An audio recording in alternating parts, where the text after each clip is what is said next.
Hello, I'm Nicholas Pinnock. For the last year and a half, Sky News and The Independent have been investigating complaints of sexual abuse on mental health wards across England. And after months spent interviewing witnesses, trawling medical reports, and filing Freedom of Information requests, we've identified 20,000 complaints recorded across more than 30 trusts since 2019. We've also been told about more than 800 allegations of sexual assault and rape involving female patients, the majority of which have not been reported to the police. The number of complaints has been rising each year, and at the same time, NHS England mental health trusts have largely failed to provide evidence. They're applying government-backed sexual safeguarding protections. All this began with one woman, whose dramatic escape from psychiatric care sparked our investigation. This is her story. You're listening to Patient 11. Warning: this story contains references of sexual assault, violence, and self-harm. This is episode 1.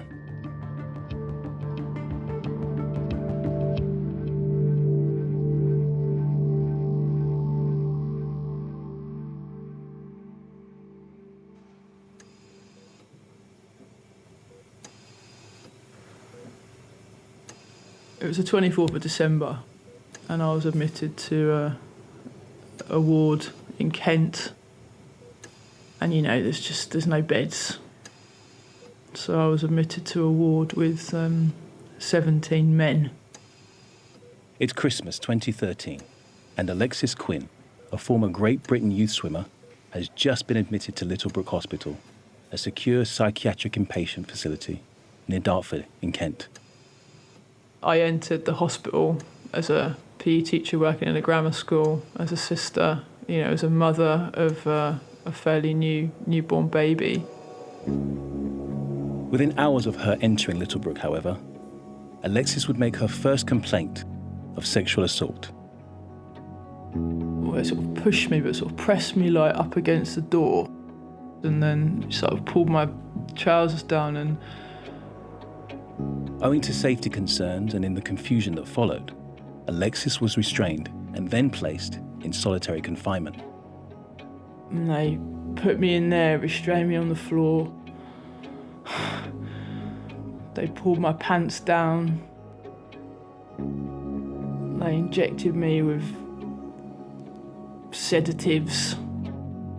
Just 12 months previous, Alexis had something of a normal life, until she suffered a breakdown and sought help following the death of her brother. 2 people had to be an arm's length away from me if I wanted to have a shower. I could go in the garden if staff held me in a restraint. Eventually sectioned under the Mental Health Act, Alexis never imagined what life in a psychiatric hospital would look like, or that her experience would one day pit her against some of the most powerful institutions in the state and bring her to the attention of not only UK, but European law enforcement agencies. We managed to get through the English border control. We got onto the ferry.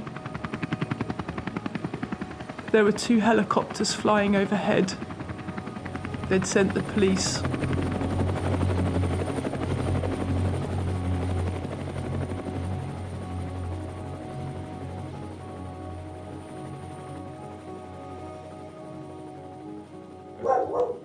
Is that your dog? It's my dad's, that's why it's crying. It's September 2022. So you're back from your travels. And Sky News producer Robert Mulhern is meeting Alexis Quinn at her home in Kent, in the southeast of England. Preston, Liverpool and London. When we first met Alexis, we had no idea that what she was going to say would open the door on a much bigger investigation. One that has now uncovered a catalogue of sexual abuse complaints in NHS psychiatric units right across England. I'll just follow this rough road map anyway. In telling that bigger story, we're using the focus of Alexis's personal story. But to do that, we need to go back to the beginning.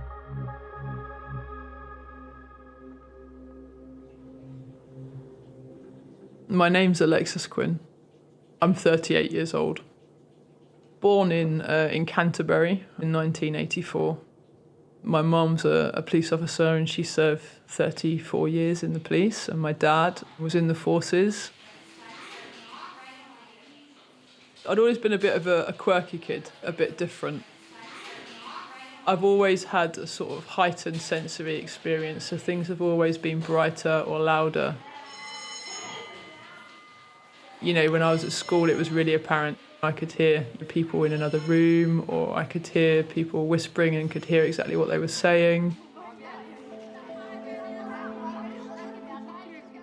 When I was super young, my parents, not sleeping, just being really, really busy, took me to the doctor and said, what's going on for Alexis? Something really different about her. And the doctor back then, in the 80s, said, just exercise with them. I was a baby when I first started swimming. I could swim a length of the pool when I was just a year old. I was on holiday in Greece and my parents dropped me in at one end and my dad picked me up at the other end, to the surprise of the ladies that were on the side of the pool. And so my mum and dad, they took me swimming and, instantly I kind of fell in love with the water, just the way it felt. Everything was timed, to the nearest sort of thousandth of a second. And very quickly, I was competing at a county level and then a regional level and then a national level. I remember when I was at school one day, and my dad showed up at the door of my history class. You can imagine the embarrassment. And he had a letter and he read it out. It said that I'd been selected to swim for Great Britain. That took me up to Scotland to the National Performance Centre there. I was a highly focused child, really passionate. I was very passionate about swimming and about anything that I was studying academically.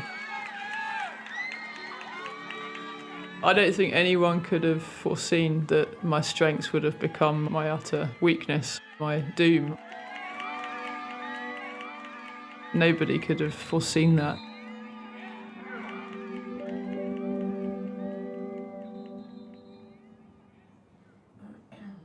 So, do you have my original letter to Littlebrook Hospital? Back in Kent, Alexis's mother, Linda, I've got the reply. is searching for a letter of complaint that Alexis was sexually assaulted under NHS psychiatric care. I wrote it on the 26th of December.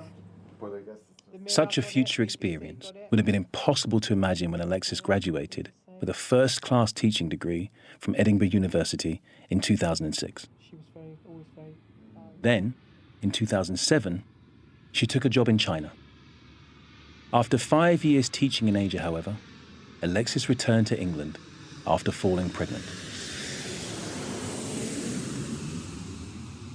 Because her dad was in Asia still and wasn't involved with her. And so I made the decision to get a job at a local grammar school and I stayed at home with my parents. Within months, Alexis had given birth to a baby girl, Abby. Obviously, I think for every parent, it's quite a shock. Going from an individual person to having this wonderful thing that you need to kind of look after, and I guess not wanting to do that alone. Despite these challenges, Alexis was excited about her future. Then a family tragedy struck.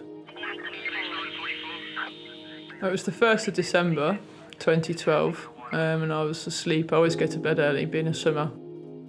And my mum woke me and said that something's happened to my younger brother, Josh.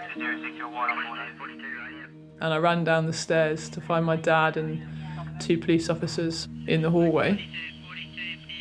And it came through on their radio that he had passed away in the ambulance en route to hospital.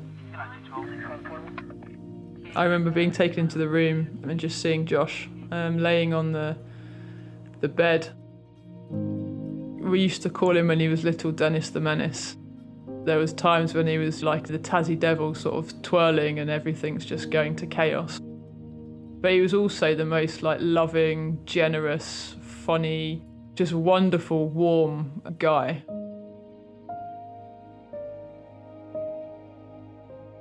And I think that's when things really started to unravel, because that's when I really experienced heightened sensory perception. I'd had 5 major changes. You know, I'd moved countries, I'd changed job, I'd had a baby, my brother had died, and now, you know, there's no school and we're in the holidays. You know, the foundations are suddenly shaking and you don't know how to stop that from happening. And that's when I went to the doctor and I said, "Can you help me?" And it was at that point that they said, "Go for a 72-hour rest in hospital." So in December 2012, Alexis agreed to go for a 72-hour respite at St Martin's Hospital in Kent, an NHS-run mental health facility. I travelled to the hospital because I was struggling with my brother's death, and it wasn't something that could be supported in the community. There aren't the funds, there aren't the support services, and this is the only place, apparently, that you can get help. So I travelled there thinking that that's what I was going to get. And the noise of the unit and the busyness and the irate family members coming in and out, it was alarming. We're talking about people that are really distressed. There was a lot of violence. And I was looking at these people and watching their distress, but feeling the very same distress in myself, something that I'd never felt before. This introduction was to mark the beginning of a more than 3-year journey, spent largely in secure psychiatric care units, where, separated from her daughter, Alexis's life would change beyond all recognition. These first 72 hours, they were just the beginning. I entered this kind of distress cycle where I would get really overloaded by the noise, by the changeability. Because very quickly, Alexis started to experience what she calls meltdowns, sensory overloads which triggered extreme distress. Very often, according to Alexis, these meltdowns led to her being restrained and placed in a secluded room, last resort interventions, according to the Mental Health Code of Practice. And it could be an alarm going off which leads to a meltdown. And that was responded to by 6 to 10, usually men, holding me to the floor. And then this anxiety, waiting for that to happen again, knowing that it was going to happen again, knowing that you were going to be restrained and sedated and locked in a room. And to manage her distress, doctors started giving Alexis powerful sedative drugs, a lawful practice, typically used if a patient is believed to be a danger to themselves or to others. The drugs made me so ill, so sedated all of the time, so unable to think clearly, to articulate myself. And it wasn't long before I lost my ability to kind of speak and to rationalise. And things were just going really from bad to worse. Due to concerns for her safety, Alexis was then sectioned under the Mental Health Act. You can't decide where you want to be. You can't leave the hospital.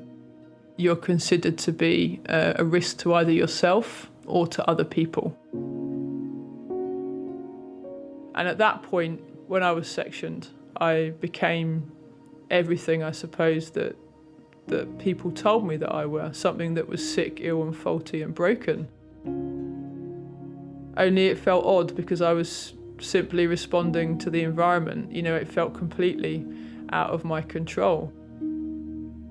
Somebody that prides themselves on having that level of control, suddenly for that all to be gone, but it's legally gone, was petrifying.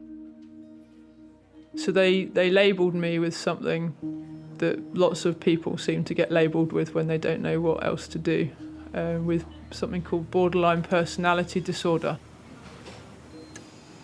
Now sectioned, the authorities no longer needed Alexis's consent, not only in terms of what medication they could give her, but what NHS or NHS-supported psychiatric care units they could treat her in. Ultimately, this led to Alexis being placed for periods of time in mixed-sex units in the wider Kent area, where doctors tried to get to the bottom of her condition. In such environments, mentally ill male and female patients can not only access the same common areas like corridors, washrooms and canteens, but sometimes they're assigned to sleep on the same wards. And I remember a young black girl, she could only have been about 20, and she was like undressing herself in the common area, and all the men were like wolf whistling. And I remember feeling really unsafe in that space. Just a year before Alexis first entered psychiatric care in 2012, and in response to growing concerns across all inpatient services, NHS England agreed to fine hospitals who placed female patients on male wards, and vice versa. The move, backed by the Department of Health, was intended to bring to an end mixed sleeping arrangements and shared spaces. That was 12 years ago. Since 2019, however, and using Freedom of Information requests, we've identified more than 500 allegations of sexual assault and rape in mixed gender spaces across more than 20 NHS England mental health trusts.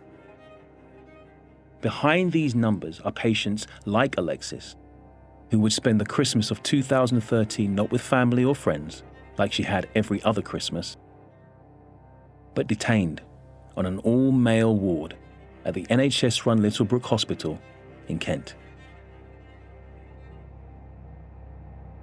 And I was put in my room,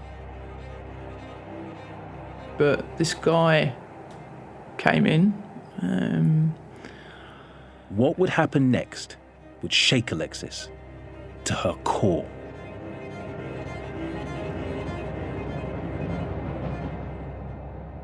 Next time, Alexis meets a GP so troubled by her story, he'll put his career on the line to help her try and escape. I'm a conventional GP. I took the conventional view of things, and I had no such idea of escaping anyone. It just wasn't part of the DNA of retiring GP.